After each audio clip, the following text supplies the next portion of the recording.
Welcome to Commander Central, episode 86. Today we're going to be talking about your mana base, a topic in part inspired by a recent EDH Rec article I wrote where I noticed that the average deck is running 30 lands and 4 mana rocks. We're also going to take a look at a deck from listener and patron supporter David Delp. I am Dana. I'm Max. And I'm Chris. Okay, first things first. We had just a random conversation last week talking about how you two didn't have Super Friends decks currently. Correct. And then something happened in Slack, and I didn't go back and read it even, because I'm like, I actually want you guys to explain this on the air. And next thing I don't even know what happened. I just said challenge accepted. Next thing I know, you two are both in some kind of a challenge about Super Friends deck. So fill me in, because I literally don't know the details. I'm pretty foggy on them too, but somehow a few listeners are like, Max and Chris, you guys need to build Super Friends decks. You guys should do a build-off and like have us judge them or see how well they play against Dana's Dejeru deck. And so Chris just randomly appears like normal. And he goes, challenge accepted, and then disappears. So now you're both building Super Friends decks of some sort. So since then, Chris and I have built some rules. Yep. You want to go over those, Chris? So first rule is we're going to copy the basis of your deck. Okay. X Planeswalkers, which you said you had 13. Yep. So it's got to be 13 Planeswalkers or more within the deck. Okay. You have 3 creatures in your deck. Yes. Counting Three the commander. creatures counting the commander. Yep. So we can only have 3 creatures in the deck. Counting the commander. Counting the commander. Okay, so if your commander happened to be a Planeswalker, that would get around that. Which I still have to have 3 creatures in the deck if you're going to do it that way. Gotcha. The other rule that Max and I discussed last night, no Vampiric Tutor, no Demonic Tutor, just to make it more on par with your deck. Sure. What else did we discuss? No scumbag infinite combos like Blood Bond. Yep, no Blood Bond combos. Otherwise, there's no price limit or anything like that. We just have to make sure we don't go over the creature limit and have 13 or more walkers in the deck. All right. Interesting. So when is your plan to have these finished by? They will be built so we can play them at the shop on a Tuesday night Okay. against your Dejeru deck. This will be a 3-player game All right. beginning of April. Okay. All right. So you guys have a month to put the pieces together. Yes. Indeed. And neither of you two have told the other one what the deck is you're building yet. Yeah, we Yeah, have. we have. Oh, you have? Okay. All right. We might have went out last night. Oh, that's right. There was beer involved. Yes. Are you going to share that on the air, or are you going to wait to reveal that later down the line? I think we could each We give can show our commanders. Okay. Who are your commanders? I'll go first. I am dipping my toe into the 3-color realm, and I'm playing Tasigur the Golden Fang, Oh, Tasker Super Friends. Interesting. so I can get him back. I've never seen that either. So that would be a unique Super Friends deck. Okay, I like that. He's going to go, doubling season jank like that. I And guarantee it. and doubling season. So 13 plus 36 is what? 47 cards total. So the rest are counter spells. Tassiger, some Planeswalkers, 3 creatures, and counter spells. Chris, what's yours going to be? I'm going to play Amanatu. Ah, okay. So I'm using a Interesting Planeswalker too. as a general to limit it where I can't win with commander damage neither. Okay. All right. I like both of those choices. I have no plans to win with commander damage in Tasigur. I already know how I'm winning. So do I will Interesting. share that next week. All right, cool. I'm excited to see this. I did not think either of you two bought a Super Friends deck, and all of a sudden you're both like, we're both doing it. I dropped like 50 some bucks on Planeswalkers the other day. I'm just going to borrow. All right. But if you might wind up liking it, in which case Right. you can. That's all right. another reason why I picked Sultai is because I have the majority of the good walkers already in those colors. That does help a lot. You got JTMS? He's not good in EDH. I'm going to make them good. You're also in the perfect colors for the most part for Planeswalkers. I mean, doubling season. Hello. Yeah, you'll be in good shape. Okay. Any games that were played this week that are worth talking about that were fun? I got super salty, so no. I got something that you're like, I'm just gonna go. Yep. I will mention I badly screwed up a Psychic Possession.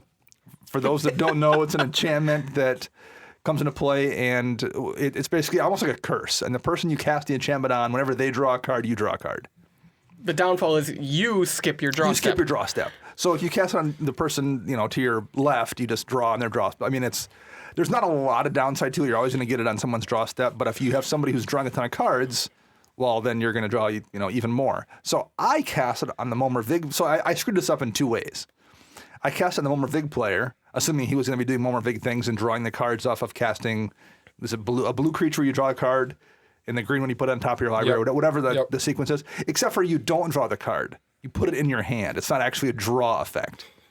Oops. So I screwed that up in the first place. And then the second thing I screwed up was Max had a Sylvan Library out. So I wouldn't be able to, and I wasn't even paying attention. I was just like, well, clearly the Momor Vig player is the blue player is the one I want to target, not the could have been drawing 4 cards a turn. Yeah, absolutely. So I doubly screwed that up. First of all, I thought I was targeting the right player. Not only was I not targeting the right player for the right reasons, I missed the absolutely perfect target to have hit, which was Max. Oops. So yeah, that was some professional commander play on my part.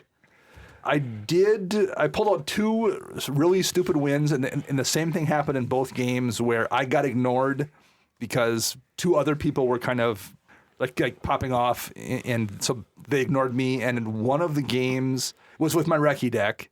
They ignored you with your Recce deck? Because there was, first of all, they don't listen to this show, Chris. That's what's going on. The Teysa Karlov player had out both Revel in Riches and Smothering Tithe. That's cute. And then there was, I believe, a Kozilek deck that rammed fast and was like in a position to do like a turn 4 Kozilek or something. Yes, Eldrazi. So at that point, no one was paying attention to what I was doing. And it wound up being, I think the Rurik Thar player put down a Possibility Storm, which first of all wasn't a great move against a Kozilek deck because all that deck is Eldrazi and Mana Rocks. So you're either going to cast a Mana Rock that turns into a Mana Rock or cast an Eldrazi that turns into an Eldrazi. There's like not a lot of downside there. But I got lucky and I turned a Mana Rock into an Akroma's Memorial and then turned some other, like, I think it was a Vera Pashiri or some other bad creature into Big Multani. And then I was able to crank a few more creatures out and just have enough to like take out with my haste from Akroma's Memorial, take out the Kozilek player who didn't have any flying. So that was entirely luck on my part because of Possibility Storm. So I pulled that one out, and it wasn't even because people were not killing Recce. I was just not the target at all in that game. I want to play Possibility Storm. Sounds like a fun card. It is not. Well, if you were not playing Esper for your Super Friends deck, you could play it.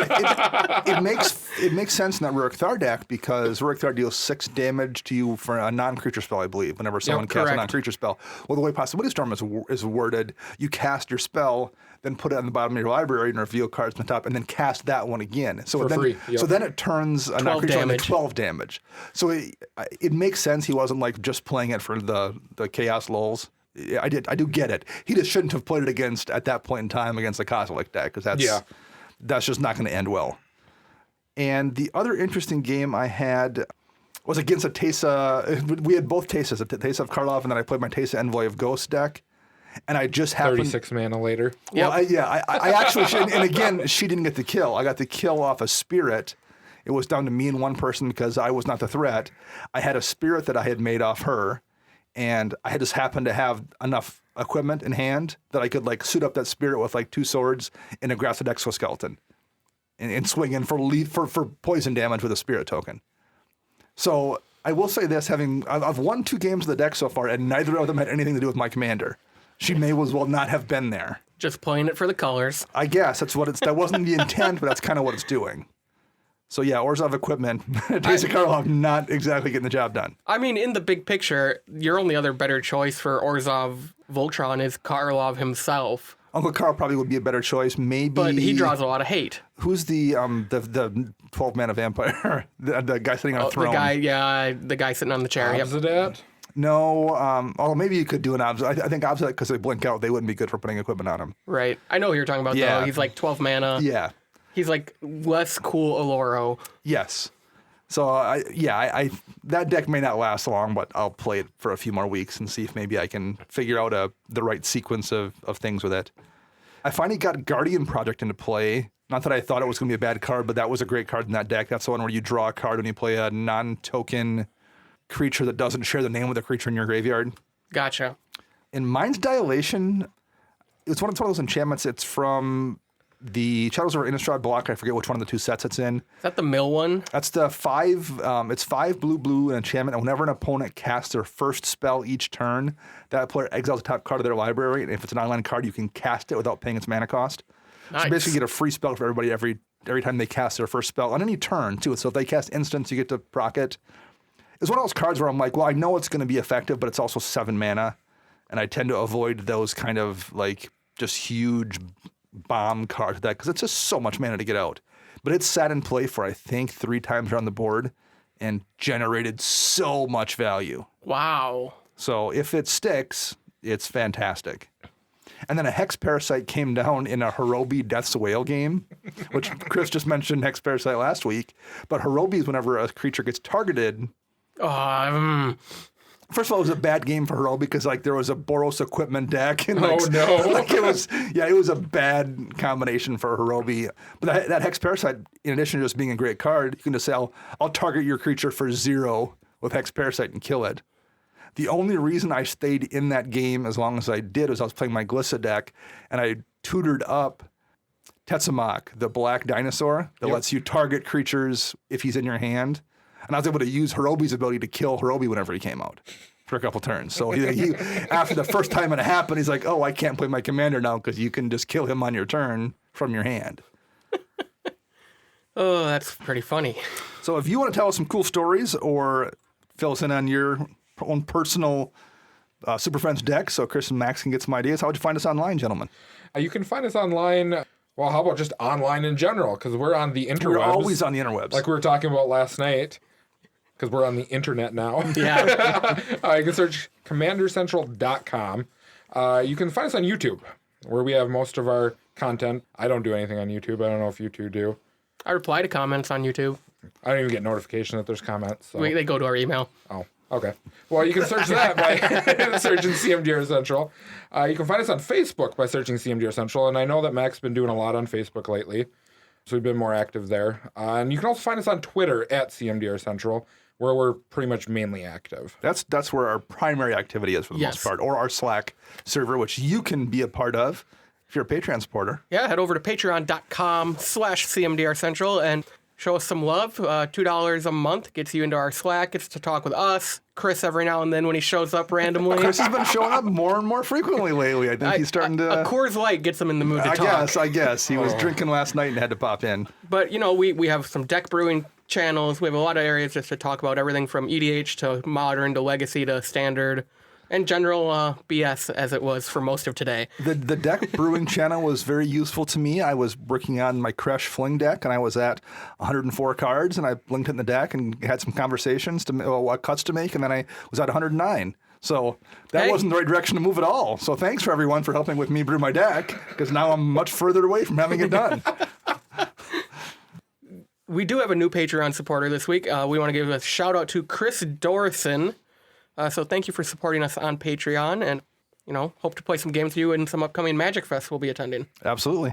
And we also have a couple contests going on this month. We're announcing new contests because this is right. technically airing in March. Wow, all right. So let's do that. Yeah, so we'll be announcing the winners of last month's contest next week. Okay. Because I didn't have time to tally all those results, and this is still the 28th of February. We might get a couple Patreon supporters tonight. Right, that's true. So for the March giveaways, we're going to be doing a Facebook contest this month instead of a Twitter contest.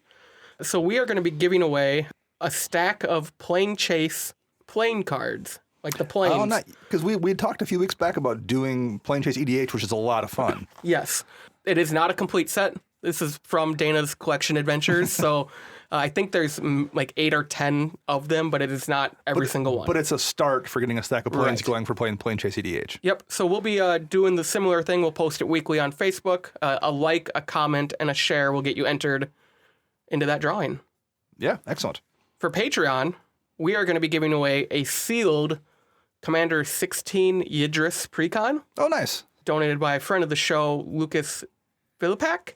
Filipiak. There you go. Got it. Got to butcher someone's name today. You're close. That was pretty close. There's too many vowels in that name. Yes. Well, the only reason I know is because having to add them into a Wizards event reporter, I have to like enunciate it hard. So I'm like, okay, I don't miss this letter. I don't miss this letter. And Okay, that makes sense. So yeah, we'll be giving that away. So as long as you become a supporter or continue to support us on Patreon by the end of March, you'll be entered for that contest. Excellent. So, any other final business before we need to move on to the main show topic here? I think you mentioned this, and we'll do a reminder of Magic Fest we're going to be attending. Yeah. We have Kansas City and Madison are both in May. Correct. Madison is the first one around May 10th, and Kansas City is the end of the month. Okay. And then there will be Minneapolis. Probably just be there for the Saturday. We're not going to go over for the weekend, do the whole thing. We'll just do a day trip. Right. Play some games. Las Vegas, end of August-ish. A week after we leave, a week after Minneapolis. Yep. So, but yes, it's towards the end of August. And then we'll be going to Indianapolis, which is in mid-September, I believe. Beginning of September, yeah. So right after Labor Day, I think. We could technically add something else along the way. We're not sure, but those are the ones we're planning on going to for now. At least Max and I, we're not sure. Chris will go to a few of them. We're not sure which ones he's going to. Madison for sure, right, Chris? Correct. And you'll be there probably in Minneapolis, but I think are you playing in the main event for that one? I'm going to play the main event for both of them. For both of them, okay. And Yeah. I'm contemplating for the Madison one on maybe having a contest for whoever shows up to Madison. Like a Where's Waldo? Yes, You we're could going to do find a Where's Waldo for all three of us. Absolutely think that's a great idea, for sure. Yep. Get a picture with us, something like that. Yeah, we'll work on that. The smart people will just, they'll do it Bird Box style and blindfold up and see if they can just hear Chris. That will be the trick for that. Oh, that's a great idea. Yeah, but, Star City Games only announces their schedules by the quarter. Right. There's typically some stuff in our neck of the woods in the fall. So Yeah. we might end up in like a SCG Milwaukee or SCG Madison later in the year. For sure. Let's talk about building a mana base here. So we've talked about mana rocks before. We've talked about lands. But we've also discussed things like mana dorks. And there's more to your mana base, really, than just the lands and the rocks, particularly. And the reason this came up, there was a pretty big Twitter conversation about that article I wrote for EDH Rec where I had Don Miner pull some stats and found the average deck is running 30 lands. 30 lands, and that's not enough. And they only were compensating for that with 4 mana rocks, too. Now, technically, there's other things there. Well, and I don't run that. I mean, I run more than 4, and I did my stats for that. But if you're running, maybe 6 mana dorks, and there's other ways you can ramp that we haven't really talked about. So we're going to talk about your mana base as a whole and see what it takes to get there to make a deck that's going to function consistently. And I want to hear what you guys do and kind of get your opinions about how you figure this kind of stuff out. The first thing I think we'll briefly touch on is your land base. We won't spend too much time on this because even though the average person's running 30, I think we know better than that. And we've discussed it on a show in the past. Are there any rough guidelines you guys use for how many lands you throw in a deck? Like, for example, Nate Burgess, who's a EDH Rec writer, he used to be on Commanderin. He's on the Commander Time podcast right now.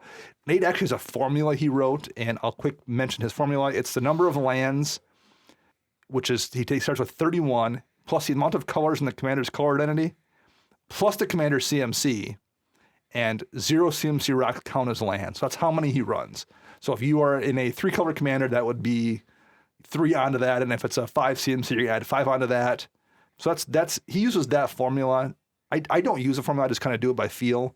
But is there anything you guys kind of, when you're just eyeballing a deck to start with, because usually I'm assuming you tweak it after a while, but what is your kind of rough feeling when you start putting lands into a deck? What do you do?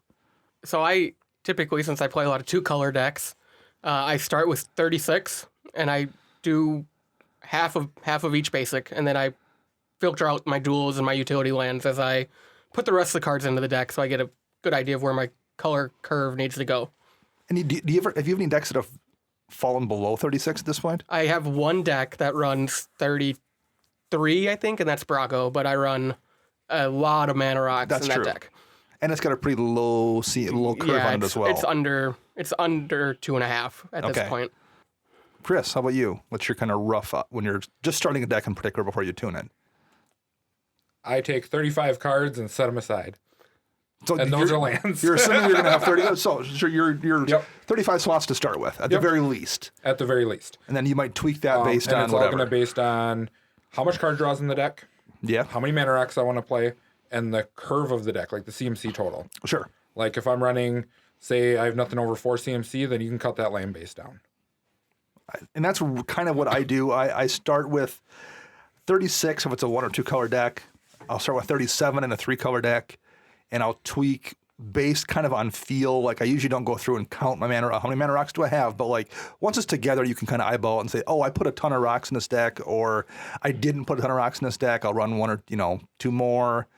But I have nothing below 35. My Recce deck is at 35 because it's monocolor and it's green, so there's other ramp in there to help you find it as well. And my Edric deck is at 34, but that doesn't really count. I consider that almost a CEDH deck at this point. That's almost too many lands. In that deck, it almost is, right? That deck I could easily get away with running probably 33 or 32. For sure in that deck, because you're in green, you do run a little bit of ramp. And a little bit of ramp. I think in my Zergo 1v1, I only run like 32 lands, 31 lands, something like that. So yeah, I definitely could get away with less in that deck if I wanted to even tweak it down further. But neither of those decks, your Zergo deck or my Edric deck, are a normal EDH deck, so I wouldn't really count those. How about mana rocks? Is there any rough outlines you do there? How do you determine which ones you're going to put in, which ones you're not going to put in? You want to go first? I guess the biggest thing is how many colors you're running. That turns into what kind of mana rocks you're going to run and how many you're going to run. Like if you're running 2 colors, then obviously you're going to be running your Signet, your Locket, because Lockets are awesome. If anyone says so otherwise, tell them to come talk to me. Your Chromatic Lantern, that kind of stuff would go in. So you start off, so you're playing a 2-color deck. You're playing Azorius.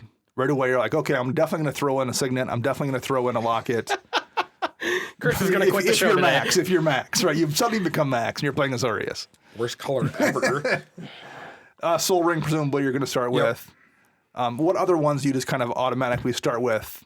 If it's 2-color, it would be Signet, Chromatic Lantern, the 3-mana indestructible one that's escaping me right now. Darksteel Ingot, and Commander Sphere are the ones that I start with, for sure. How about you, Because Max? they create any color. What's your kind of rough? Yeah, so for 2 colors, I always start with Soul Ring, Signet, occasionally a Locket, depending on the color combination. Like Boros will get a Locket. Anything that doesn't have a lot of draw in the deck will get a Locket. I thought Jamocha is going to get a Locket. I have a foil one sitting at home. It's waiting. It might. Because I don't think Smothering Tide is going to cut it in that deck. Too slow, or you just don't need... I don't need that much mana. Sure. And then I typically do the same thing, Commander Sphere, and I usually throw in like a Thran Dynamo. Is one of my... I think Thran Dynamo is kind of underappreciated. Yeah, it's one of my higher end mana rocks, just because 4 mana to get 3 right away back is pretty nice. Right. You're the amount of mana you're losing by casting it is pretty minimal. Yeah. It used to be Worn Power Stone, but that always comes in tapped. Yeah. Which, it's a tempo hit. Yep. I have kind of tended to agree with that about Worn Power Stone as well. My kind of rough thing, I tend to throw a Soul Ring in every deck unless I am like my Enchantress deck or something. I also don't have one in Edric because there's almost no colorless. There's very few things that have colorless mana in the cost, particularly things I want to be casting the first 3 or 4 turns. Yep. So I don't have it in that deck. I don't run Mana Vault or Mana Crypt unless my commander is super expensive CMC-wise. So like I have them both in Asperia because she's 6 mana. I think I do have them both also in Teysa right now. Because she's 36. Because she's 37 mana to cast. But that's the thing there, like, because I feel they will speed up most decks more than I want to speed up a deck for the level I want to play at. But I don't feel too bad about doing it in a commander that costs 7 mana. Right. Particularly Teysa, Envoy of Ghosts, she's not going to, or Asperia, those aren't powerhouse commanders, so when I put them out, I'm going to be doing damage to somebody immediately, so I don't feel too bad about it. But I don't run those power level rocks unless I just don't, well, period. Like, I use those guys for those big commanders, and that's it. I don't currently have Mox Diamond in a deck. I don't have Chrome Mox in a deck. I don't have... Lion's Eye. I don't have Lion's Eye. I don't have Grim Monolith. The power level of those they're undoubtedly strong, and every deck is going to be better. I think I have all those cards, and I don't run them neither. Yeah, well, I mean, like, if you're talking raw power level, every deck you play is going to be probably, for the most part, better off of those cards. Yep. And then once you have those in a deck as well, at that point, you're into, well, at that point, Mox Opal is probably going to be enough artifacts to run Mox Opal, and you absolutely can run those in a deck and make it better if you wanted to, but that's not the power level I'm looking to push, so I don't run those. I do put the Signets in if I'm playing 2-color deck. I do put a Talisman if I can. I tend to run Commander Sphere because I like being able to... You can sack it even if it's tapped. That's great. Yep. I much prefer 2 mana rocks. If I can get a 2-mana rock in the deck, I prefer to do that. I like Everflowing Chalice. I like Thought Vessel. I like the Medallions. Mind Stone is pretty solid. I think Mind Stone's probably the best 2-drop rock that there is. Mind Stone's great. For 3-mana rocks, I mentioned Commander Sphere, Chromatic Lantern, particularly in 3 or more colors. And the Monuments are actually really good too. The ones out of Amonkhet. So I went through and just checked to compare to the things that we have out there, averaging 4 mana rocks in EDH Rec. I went through and checked my decks. Glissa's got 5, Reki's got 4, my Mina and Den deck has 1, but it's a landfall deck, so I'm trying to get my ramp from other sources. My Sigarda deck has 0, but there's no artifacts in that deck. My Vela deck's at 9, Zero's at 8, Talrand's at 6, and Asperia's at 9. Okay. So looking at that, the trending data, I would say if I'm playing green, I'm running less. If I'm not playing green, I'm running Way more. 6 to 9 range, unless I have a reason like my Sigarda deck, which is an Enchantress deck. Yeah. Makes sense to me. Okay, so let's look at the other things in terms of ramp, and the big one here is a land ramp that I want to talk about. And that's why my green decks don't have as many mana rocks, because I'm running things that go fetch lands. So I'm guessing that's true for you guys too. If you're playing green, you're probably getting more of your ramp from land ramp than you are from artifact ramp. Is that true? Who plays green? Have you played in? I'm trying to think. Have I ever seen you play a green EDH deck of your own? I have once. What was it? It was when I played Flip Nissa and I called it Nissa's Garden. Oh, yeah, that's and all right, I had was that's right. insects and stuff in That's it. right. I guess technically you had a sliver deck too that had green in it, but no, you are not a green player at all. Interesting. Euro. But I play a lot of green that's true, Euro, modern and stuff. So how about you, Max? How do you? Yeah, I mean, Jamocha runs 3 mana rocks. Because you're doing land Because ramp. I run every 2 mana ramp spell I can get my hands on next to 3 wishes, because I'm not going to shell out $80 for Yeah, it. that's ridiculous. But I have an extra Savannah laying around that you can borrow. Yeah, I Well, I will defend that by saying that Savannah's going to say the same value till the heat death of the universe. That 3 visits is going to get reprinted at some point, and it becomes a $8 card. do. Right. Yeah, I mean, I tend to build a lot of green, and that's the same way. I pack the land ramp spells versus a mana rock. Because they're less likely to get destroyed. Less likely to get destroyed, less likely to get countered. Oh, I would counter land ramp all day. Well, I know you would. It's I just would say common sense in my mind. But no, I see what Max is saying though. Like, I'm much less likely to counter a Nature's Lore On turn 2. That's getting him 1 mana than I am at that Gilded Lotus that's going to get somebody 3. True. Constantly. Right. You know, So it's not just getting you 3; it's getting you 3, then 6, then 9, versus 1, then 2, then 3. Right. You're for the total mana it's going to produce. especially with that's not even factoring in any shenanigans to untap that Gilded Lotus constantly on a single turn. And this is why people should play Armageddon. Right. Okay. So no, that's my next point. That's my next I'm point. done.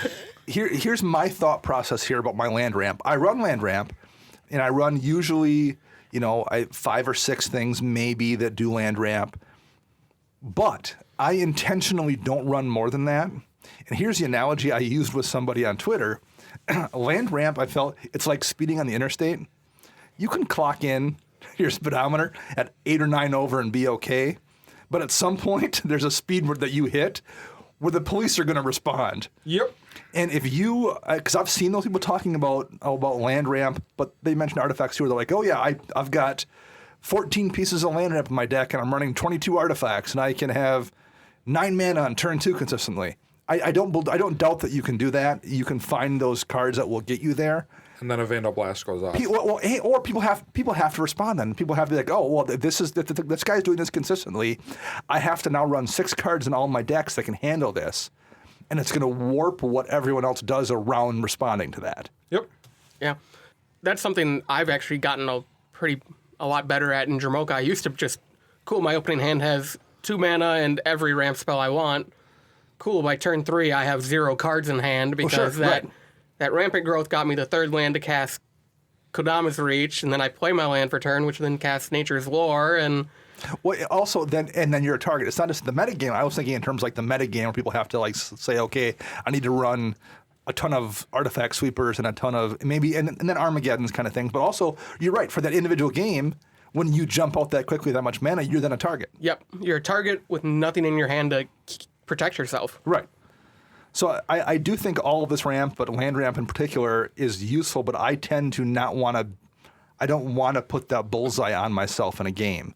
And I definitely don't want to have people start tweaking what they're running to deal with it. Right. How about land ramp, stuff like lands that do you land ramp, like Myriad Landscape, Terrain Generator. No, you run Cross and Verge at least, Max. I do run a Cross and Verge in Dromoka just because it gets me duels. Right, yes, that's what's nice about Cross and Verge. That's why I run it over Myriad Landscape. I don't like Myriad Landscape due to the fact that it comes into play tapped, plus the lands come into play tapped. Yep. I used to like Myriad Landscape a lot. I've kind of stopped running it in a lot of my decks. You're right, that tempo hit. It's great to draw in turn one when you have nothing else in hand that's a turn one play. And you're like, okay, well, I'll use it on turn 3 if I have nothing going on. But if I don't have to use it till turn 6 as a mana sink, that's fine too. Who cares? But there's enough times when you draw it and you're like, ugh. Especially when you draw it late in the game, it's annoying too. Yeah. I'd rather draw it tempo late or something that's, if it does come into play tap, it's giving me something in addition to it. Yep, and I actually, Cross and Verge is on one of the to be cut if a better dual land just comes out in green-white, because it's the same thing Myriad Landscape is. It comes in tapped, costs 2 to use, and the lands come in tapped. But the only upside is it's getting me my dual lands. It's getting me my Temple Garden, Savannas, Canopy Vistas. It's putting you on perfect color. Right. The optimal play in that deck is turn 1, Cross and Verge, turn 2, basic land, Soul Ring, crack it, and you're good. And the place where that Cross and Verge probably feels best is in a 3-color deck, like an Abzan deck, where then you can go fix all of your colors with it. Yep. Or you can go grab Murmuring Bosk and have that one land alone fix all 3 of your colors. Yeah. But yeah, no, I agree. But they're just a little bit not fast enough. However, Terrain Generator is phenomenal. I love Terrain Generator. I feel like that card is not played nearly enough. I just started running it in most of my decks. No, there's a few decks that don't need it, in my opinion. But. Yeah, there are times, and you also need to have a deck that has enough basics. Yep. Which is something I sometimes struggle with. But you need to have basics in hand to use it. The 5 and Glissa. You got more now? I'm up to 12. I'm up to 12. Yeah, Terrain Generator is great. I just threw it in a couple of my decks, basically R and K and Brago, because I draw a lot in those decks, and it's a good way to R&K is a perfect deck for it, because you have no native ramp in that deck aside from Mana Rocks. Right. And you're drawing a bunch of cards. Yep. So if I can throw down an extra basic on my opponent's turn, why not? Why not? Hold your removal spell. If you don't need to use it Anguish of Making, dump the mana into putting a basic in play. Right. Now, I'm curious if you consider Scrying Sheets a land ramp card. I would say it is, and we should probably read Scrying Sheets because it's a pretty old, obscure card. It's not obscure and old. This is an awesome card. If you ever play in Modern and you see a guy go turn 1 Snow Mountain, be prepared. So Scrying Sheets is a snow land, and this was in Cold Snap, and doesn't come into play tapped, and you can tap it for a colorless right off the get-go. Spend 1 and a snow land and look at the top card of your library. If that card is snow, you can reveal it and put it into your hand. I don't know if I'd call that ramp necessarily, but selection. It helps you to consistently hit land drops. Yeah. I think of it, I run it in my Zero deck because it's white and I can use any draw I can get. And I also have in that deck, I'm running Cold Steel Heart, which is a snow artifact. Yep. So I have one more thing I can technically hit off it. It actually doesn't put the land into play or anything, so it doesn't really ramp you technically, but I like it. If you're running snow lands, I would tend to run Scrying Sheets. Oh, yeah, I'd agree with that statement, too. There's a few other weird artifacts that aren't like Mana Rocks. So here's where the thing I wanted to talk about. I think we all agree that your mana base is consistent. You've got artifacts and you've got your lands and stuff. Where do things like Wayfarer's Bauble fall? It does get you a land, I guess. I guess how about sort of the Animist more than the Wayfarer's Bauble? Is that ramp spell? No. So if you're looking at your deck and you're like, okay, I've got 10 pieces of ramp, do you consider sort of the Animist? And you wouldn't count it as one of your ramp spells? No. No, not at all. Because what made me think of that one in particular was I was listening to Brothers Warcast last week, and I forget what episode it was. Is that the Grenzo show? The Grenzo show. And they were talking about their ramp for that Grenzo deck, and they mentioned Sword of the Animist. And I was like, huh. Because I run Sword of the Animist in a few decks, And it's not like I don't know what's going to give me a land. That's the whole reason. I actually tutored for it. I have a couple artifact tutors in my Teysa deck. I actually tutored for it last week. It was the first equipment I went to get with that Teysa deck because I knew I could put it on a spirit I had and ramp for multiple turns in colors that don't ramp well. I only have it in one deck, and it's in my Alessia deck. And when I do my shenanigans of Recruiter into Stoneforge Mystic into an artifact, I always go for Skull Clamp. Yeah, you go for clamp. Go for Clamp right away instead of over the sword. So is that one of those things? Another thing, like I never really consider Consecrated Sphinx a draw spell. I just think it's a creature that happens to draw me cards, and that's a great bonus, but I don't count it as one of my draws. I don't think you can count it as a draw because if it gets killed before anyone draws, it doesn't get you anything. Nothing. Yeah. Yep. Okay, so you guys wouldn't consider something like Sword to be a ramp spell or part of your ramp package. It's just No, because it has to meet a certain criteria before it does it for you. I kind of feel the same way. I tend to not count it, but it's interesting how that in people's headspace that doesn't count. Whereas like Wayfarer's Bauble is you're spending 3 mana to put a land into play.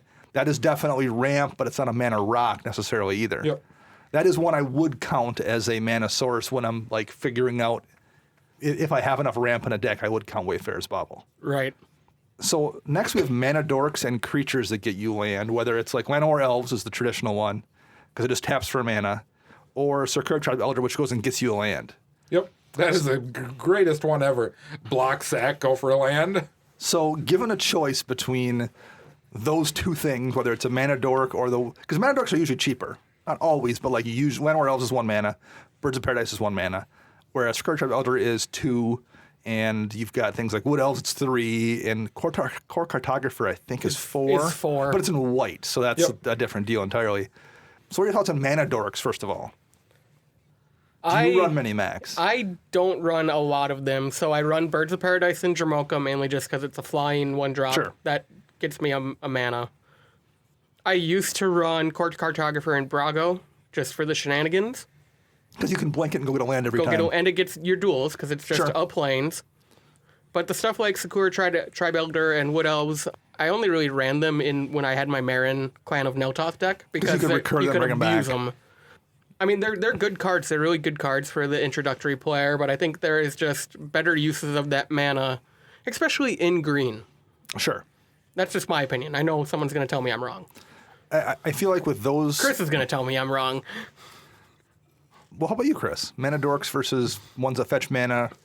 Do you have a preference? I would rather have creatures like Sakura Tribe Elder, Wood Elves, that kind of stuff over a mana dork itself. They are always going to get you that land unless someone then destroys that land. It's just going to be there. Or if they counter the spell, which then you're drawing a counter spell out and you're like, cool, that worked for me. I'll agree with that. I'll agree with it. If I had to choose, I'd rather run the stuff that you can sacrifice or gets you the land no matter what versus waiting a turn to tap it for mana. I've seen people do that. Again, I don't know anyone in particular, like with the Brothers Warcast talking about sort of the Animist, but I've seen that where someone's like, well, I do have 5 mana dorks in this deck. And I always think, oh man, that's maybe mana for you, but it might not be.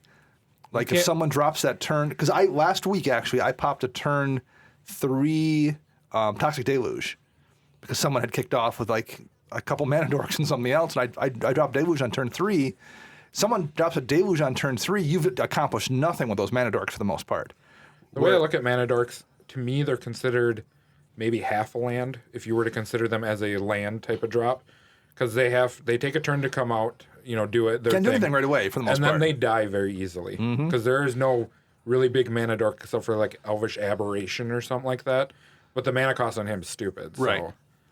I think my rule of thumb for a mana dork is it better do something really flashy in addition to tapping for mana. So I think something like, Birds of Paradise isn't flashy, I guess, but it's a flyer. Right. And it can make any color. Isn't there that guy who's a mana dork who's also Biorhythm? Yes. That was in, was it Concentrate Gear block? In the block. Well, and I was thinking of like Gyre Sage. If you're playing in some kind of a +1 counters deck, Gyre Sage can very easily turn into a mana dork that taps for 14 without a whole lot of messing around. So like that makes sense. Or something like Neheb. Right, yeah. Neheb, although I don't call mana a dork, but he definitely can produce a disgusting amount of mana.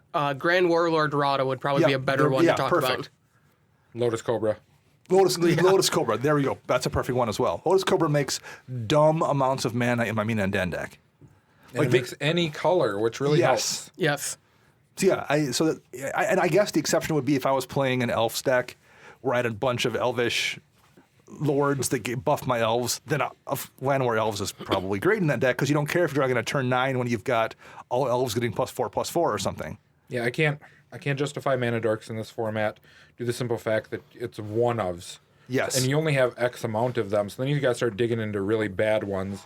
Whereas in any other format, I can run 8 Llanowar Elves in Modern. I can run 12 Llanowar Elves in Legacy if I want to. I mean, that kind of stuff. And the odds of you getting damnation in those formats are slim to none. That's not true in Commander, where people are running 3, if not more than that, for the most part. And you have 3 opponents. There's a really good chance if everyone's running 3 board wipes. There's a good chance one of your opponents has one in their first 10 cards. Easily. I can't remember. I've done the math before, and there's a much better than average chance by turn 3 someone's drawn a board wipe. Oh, yeah. I mean, and to Chris's point, if you have to go 10 to 12 mana dorks deep just to get the amount you want in this singleton format, and let's say you only run 25 creatures, well, what are you... Right, that's a lot of slots. There's a lot of slots you just took up for a green mana. That can go away the first time someone drops a Ethereal Absolution. Or an Elishnorn. Right. Now, like creatures like I think it's the Deep Shadow Elves. One of them creates blue and black, but it's a green creature. That kind of land ram or like mana dork, I could consider an Assault Eye deck because it creates any of your colors that you're looking for. Sure. Elves of Deep Shadow creates black. Taps for black, and you ping yourself for 1. Yep. I'm thinking there's another one that taps for blue and black. I think it's like Urborg Elf or something like that. Well, and there's Noble Hierarch that's got the Exalted Trigger on there, Noble. which is So super good. useful. Or how did I just forget his name? Deathrite Shaman. Yeah. Who isn't a true mana dork, but like he's going to generate mana as well as doing 14 that is other now things. legal only in Commander. Yeah, right, basically. And Vintage, I mean. Yeah. So here's where things are going to get a little more complicated. How about Enchantment Ramp? How much of that? So I know you're running. Is it Frontier Siege, Max? I run Frontier Siege and Mirari's Wake. Oh, okay. So Mirari's Wake. Well, we'll leave there. We'll leave that. We'll leave that one because that's a different thing too. So how many pieces of enchantment ramp are you running in decks? Just Frontier Siege? Just Frontier Siege and Dramoka, yeah. And that does. I assume mentally you're counting that as a ramp spell. That's the equivalent of a mana rock. I am. It's 4 mana, but if I play it in my first main phase, I get half of it back if someone doesn't destroy it by my second. That's what's great about that. You tend to not think of that, but you're spending 4 for it, but you're getting 2 back right away. Yep. And then by your next turn, it's paid for itself in your first main phase. Right. And then you're ahead in your second main phase. Yeah, it's great. I mean, you can't. There's no really good ways to like double it or Cheat it or something unless abuse you're it or playing like anything. Omnath or something where you Right. can flood it into him. But yeah, that's really the only that type of enchantment ramp is all I'm really running in any of my decks. No, I'm running quite a few in my Sigarda deck. I have things like Wild Growth that is an aura that goes on a land, so it taps for an extra mana. I never really see those outside of enchantment decks. I I think it's a waste of a slot because they're all green. And you're asking And we're falling back into that green category. And you're asking to get 2 for 1. Well, that's a good point too. I didn't think of that though. You're right. It's the same thing as a mana rock in green, where you're probably better off just ramping a land than you are getting a Wild Growth. And you're asking to get Strip Mine, and you're asking to get to lose things that way. I like Enchantment Wrap in my Enchantress deck, and I don't Because run you're it. drawing cards off of it. And pumping Ancestral Mask, all Right. those fun stuff that I got killed with this week. Did I kill you? Did I kill you? Because you hit, you pseudo did because you hit someone for like 35 with Double Strike and Lifelink. But it wasn't on Sigarda. I had Core Spirit Dancer suited up. Yep. Sigarda wasn't doing anything that game. You still swung for 70 with a Core Spirit Dancer. She does the work. Okay, so you mentioned this one, Max, mana doublers. Yeah. And this came up last summer where we were talking about my Recce deck and how many sources of ramp, quote unquote, I had in that deck. And I never counted those. And I think it was Cameron from Lab Maniac sent us a comment afterwards that he doesn't count them either. So do you guys count those as a ramp package? Whether we're talking about Mari's Wake, like you have there, Max, or Crypt Ghast in a black deck, which doubles your mana you tap. Is that something you're factoring in? Like if you say, I want to have 10 sources of I want to have 10 pieces of ramp in a deck, whether it's artifacts or land ramp or whatever, are you counting those or no? Typically, no. Okay, Like, I don't count Mirari's Wake as a mana doubler in my deck. I actually count it as an anthem overall. it's just a disgustingly strong piece of tech. Yes, And in the way it's strong is it doubles your mana, but it's not a ramp. correct. Is that how you feel about it, Chris? Or that's Yep. you nodding? I here? don't. A lot of those cards I don't even play unless I have a good outlet for it. Well, that's the other thing. You have to have a way to use that mana. Yep. Yeah. The reason I don't view Mirari's Wake as like a ramp is because if I play it on turn 5, it's not doing anything for me that turn. Correct. Unless I'm ahead on mana for some reason. If I've only played 1 land per turn and that's my only turn 5 play is play that, there's a good chance it's not going to be there on turn 6. And you've time walked yourself essentially Yes. playing that Mari's Wake. I do love mana doublers, but I absolutely do not count them as ramp in a deck. My Recce deck has a bunch of them. I've got Vernal Bloom. I have Caged Sun. I've got Gauntlet of Might. I have Well, yeah, because Extra 50% of your lands. creatures are 5 CMC or bigger. right, and oftentimes I'm trying to get that big storm turn going where I play a creature, draw a card, play a creature. So having that big ton amount of mana available is really useful in that deck. But they're not things I'm counting as ramp to get stuff out in the first place. They're things that I'm using to make that huge turn to win a game. They're kind of win conditions in their own way, is how I view them. And I think if you're counting that Caged Sun at 6 mana as a ramp source, you're going to get burned. I think if you have too many of those things that cost that much mana and don't perform, and you're counting on them to be ramp spells, I think that's dangerous territory to tread, and you're going to fall behind. Yeah, I'd agree with that. How about the 1-turn mana ramp? Do you guys run much of that, like Dark Ritual or Bubbling Muck? In 1v1, yes. But not a multiplayer. No. No. I don't think I've ever seen you cast anything like that, Max. No. Never. I have High Tide in my Talran deck, but it makes a Drake. Right. So it does extra work there. It is also cute to go High Tide when you have like 4 lands out and then jam the 6 mana rock we were just talking about. So then all your mana's doubled on the next turn. Yeah, yes. You're just like, oh yeah, guess what, guys? Yeah. Yeah, the extra bonus from High Tide is useful there. I'm running Early Harvest in Recce as well because that untaps all basic lands. But again, that's a deck that's wanting to do big things with mana. I'm not just using it as a ramp spell. I think Mana Geyser in red is really underappreciated. That's 5 mana, and you add mana to your mana pool for every tapped land your opponents control. That's going to pretty regularly, like that's not a Dark Ritual where it's making you 3 mana. That's going to pretty regularly kick you 5 mana worst case probably in a 4-player game, if not 15 to 20 mana on turn like 5. Yeah, that's definitely something you don't cast when you're ahead and your opponents only have 2 or 3 lands out that are Right. tapped. But if That's an end game checkmate. You're done. The perfect, like when I've seen that just be crushing is on like turn 6 when everyone's doing their big things and everyone's mostly tapped out and you look around and you're like, I've got a Mana Geyser in hand and right now there's 19 lands tapped across this board. It's an insane amount of mana sometimes with that card. I think that's actually one that's kind of underplayed. But it's also red. You can't recoup That's the when you downside. play all the Correct. cards out of your hand. You empty your hand with the Mana Geyser, someone board wipes, and you're like, oh, well, that was a fun game. Mythic's Mastery after you cast that to give it flashback to get another 19 mana, then go. There's a couple of goblin ones, too, that put a mana in your mana pool for every goblin you control. Brightstone Ritual and Battle Hymn. Yep. One is goblins, one is just creatures. And I think the one that counts creatures is with one in a red, and the goblin one is just a red. Yes. I think if you're playing like your Krenko deck or something, that can very easily be busted, too. But I wouldn't run those outside of that environment. And I also wouldn't count them as ramp spells. Those are also kind of a finisher in their own way. I think the only card in red that I would ever contemplate playing as a ramp spell would be the monkey. Where you exile them for a red or else yeah. cast them as a 2/2. Simian Spirit Guide. Spirit Guide's the... Yeah, Simian Spirit Guide and then Spirit Guide? Elvish Spirit Guide's a Oh, green yeah. one. Yep, you're right. That'd be the only one I would even contemplate in red. Sure. Just because it's also a creature. You can just be like, well, I guess I'll just cast a creature. But if it's in your opening hand and you can do something stupid on turn 1, like into Soul Ring and do a 3-drop and just go ham. Yep. So the one final thought I will add here as we have kind of stepped out of this conversation, in looking at this and thinking about it, we've talked in the past before about diversifying your draw.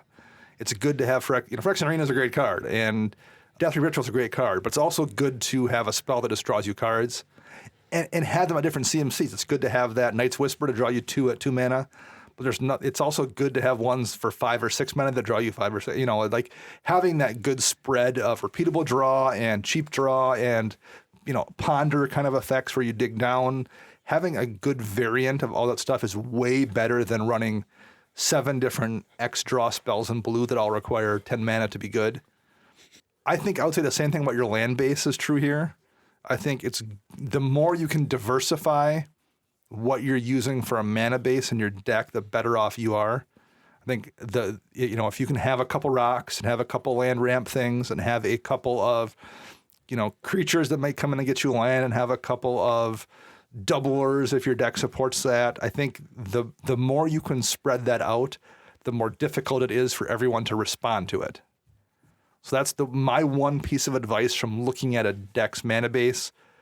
That would be, for me, the most important thing to do is just keep things as difficult to disrupt as possible. Are there any final thoughts from you guys here on this? I think it's just, you got to figure it out. There's no true formula. Like, people have it out there. There was that article written by that guy over in Europe about how to build a mana base for a 4 CMC costed commander. I mean, there's theory out there on this, but it's really what you think is best for your deck. I mean, yeah, we tell people you shouldn't be running 30 lands, but if you're a kitchen table player and you guys have a weird mulligan rule, then do what you do. Well, right, and that's true. Like if you guys if you're playing at home, same 3 buddies every time, and you guys just say, we just mull till you have 3 lands every time. Well, then maybe you don't care if you have 38 lands. Or the new mulligan rule. Oof. If that goes into effect, I will be dropping my land count in a heartbeat. How did that play out, by the way, at the Magic Fest? I didn't Doesn't hear happen any It feedback. doesn't happen until London, Magic Fest London. Oh, okay. So it wasn't that. It'll be Okay, just gotcha. before the core set comes out. So we have nothing Right but before war. theory right now. All right. Because that's the War of the Spark pre-release weekend. Is it? Yep. Yeah. All I know is I hope it goes through. I'm gonna break some decks. So you're saying, Max, it's more of a art than it is a science. Yes. Okay. I think I agree with that as well. Any final thoughts from you, Chris? Just go with your gut on it, I guess. Build it how you like it. Like, don't go off of what other people tell you to do. If you don't like playing mana rocks, don't play mana rocks, play extra lands. Yeah. If you don't like playing a whole lot of lands, play extra mana rocks. Do it that way. If you want to play 36 mana dorks, go for it. Sure. If that's fun for you, do it. Because it'll be super annoying for your opponents too when you're just like, turn 1 dork, turn 2 2 dork, attack you with the other dork. Yep. I would say to kind of follow up on that thing from you, Chris. We've mentioned this before too. You have to play your deck a bunch of times to get a feel for it. The first time you play it and the 5th time you play it and the 10th time you play it probably still aren't enough to understand how that deck is functioning. I mean, maybe it is for somebody who's smarter than me, but like I have to play a deck 25, 30, 40 times before I really know what's going on. That's why I build my decks in paper. You guys do yours online. Because I goldfish them like 40 times in front of the TV. That's really useful to do. Through the first like 20 turns. Yeah. Just so I don't even care, thinking about what my opponent does. I just want to see how it curves out, what's going on, all that stuff. And you can get a feel for it. And you can also if you're goldfishing on hands, you can very quickly find out like, oh man, I've drawn this card in my first 3 turns 4 times and I've always not wanted it. Maybe I should just not have it in my deck. So you can get a feel for that kind of thing, goldfishing stuff out too.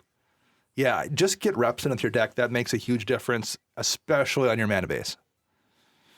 All right. We have a mini deck tech we're going to do here for Patreon supporter David Delp. He's got a brand new Teysa Karlov deck.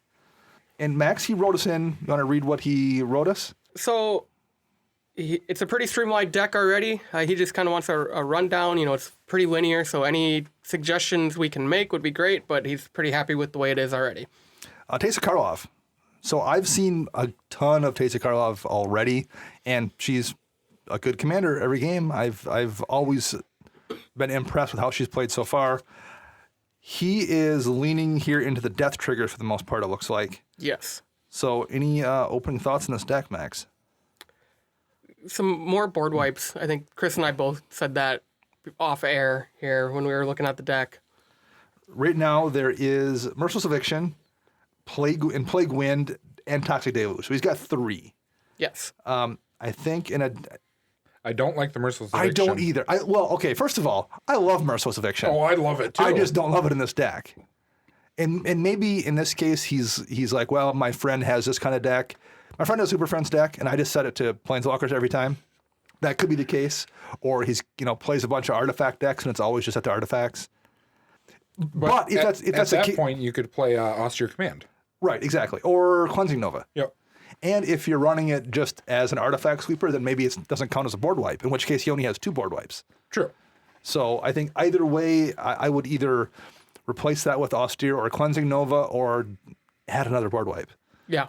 Because I think that's going to bypass those death triggers too if you have to use it as a board wipe. I don't love that part. I actually don't love Plague Wind. That one surprised me since a lot of the death triggers are creatures you control. Well, at the very least, I would say number 1, I would run at the same exact CMC. The difference between Ingaruk's Wake and Plague Wind is Plague Wind you can't regenerate through it, and Ingaruk's Wake also hits Planeswalkers. And I think anymore, the amount of regeneration that you see in Commander is nearly non-existent, and you see a ton of Planeswalkers. Yeah. So at the very least, if you wanted to keep that spell at that CMC, I would run Ingaruk's Wake.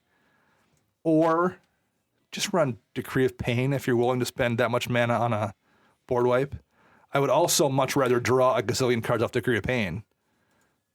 Yeah, especially if you're creating tokens and stuff. Do you get double triggers with Decree of Pain with Teysa? Huh. Whenever a creature dies, draw a card for every creature that dies. Because it's not even a great, because it's not, Decree of Pain isn't a go into the graveyard trigger, it's a death trigger. You're right.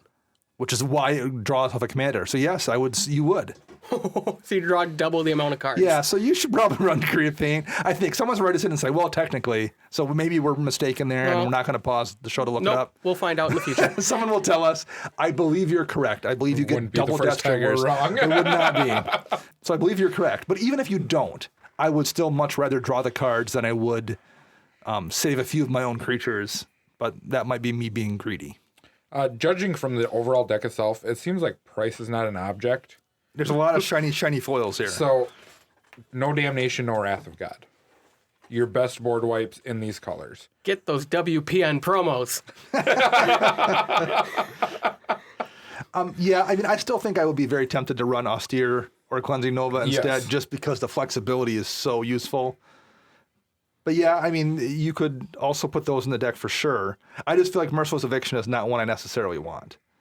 How about Exsanguinate?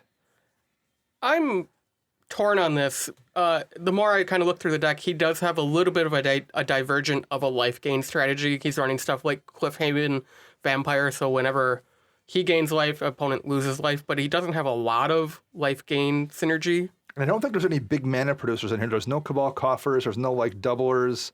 And you don't need those for Exsanguinate to be good. There's plenty of times when just casting X for 6 is going to put you in a safe space in terms of damage and hit everybody else enough to make them be scared.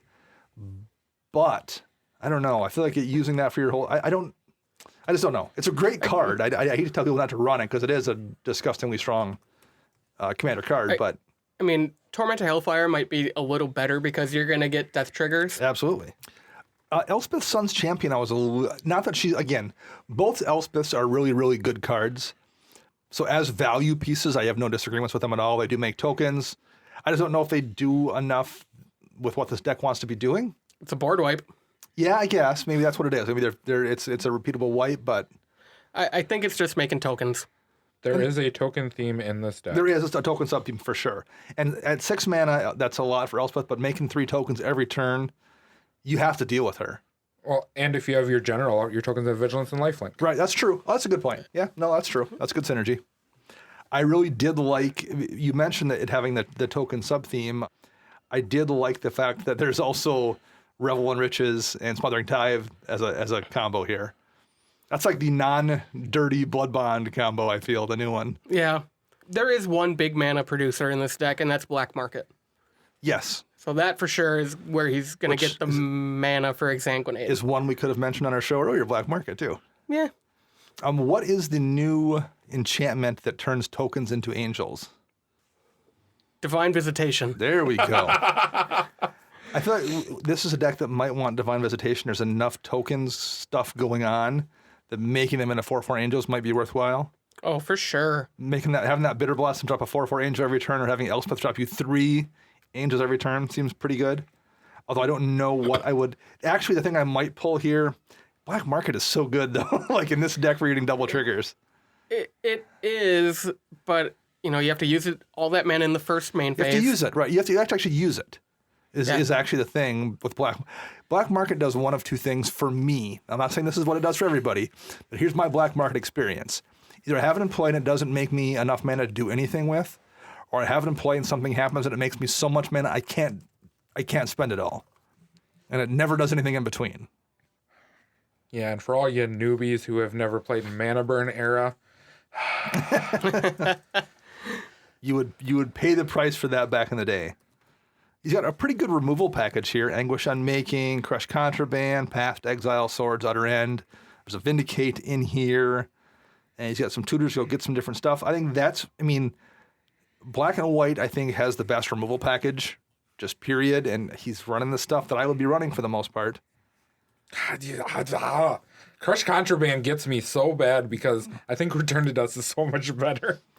The problem with Return to Dust is you have to cast it during your main phase to get 2 things. Crush Contraband isn't as flexible, but you are always getting 2 things. It's always getting you that 2-for-1 value. I suppose.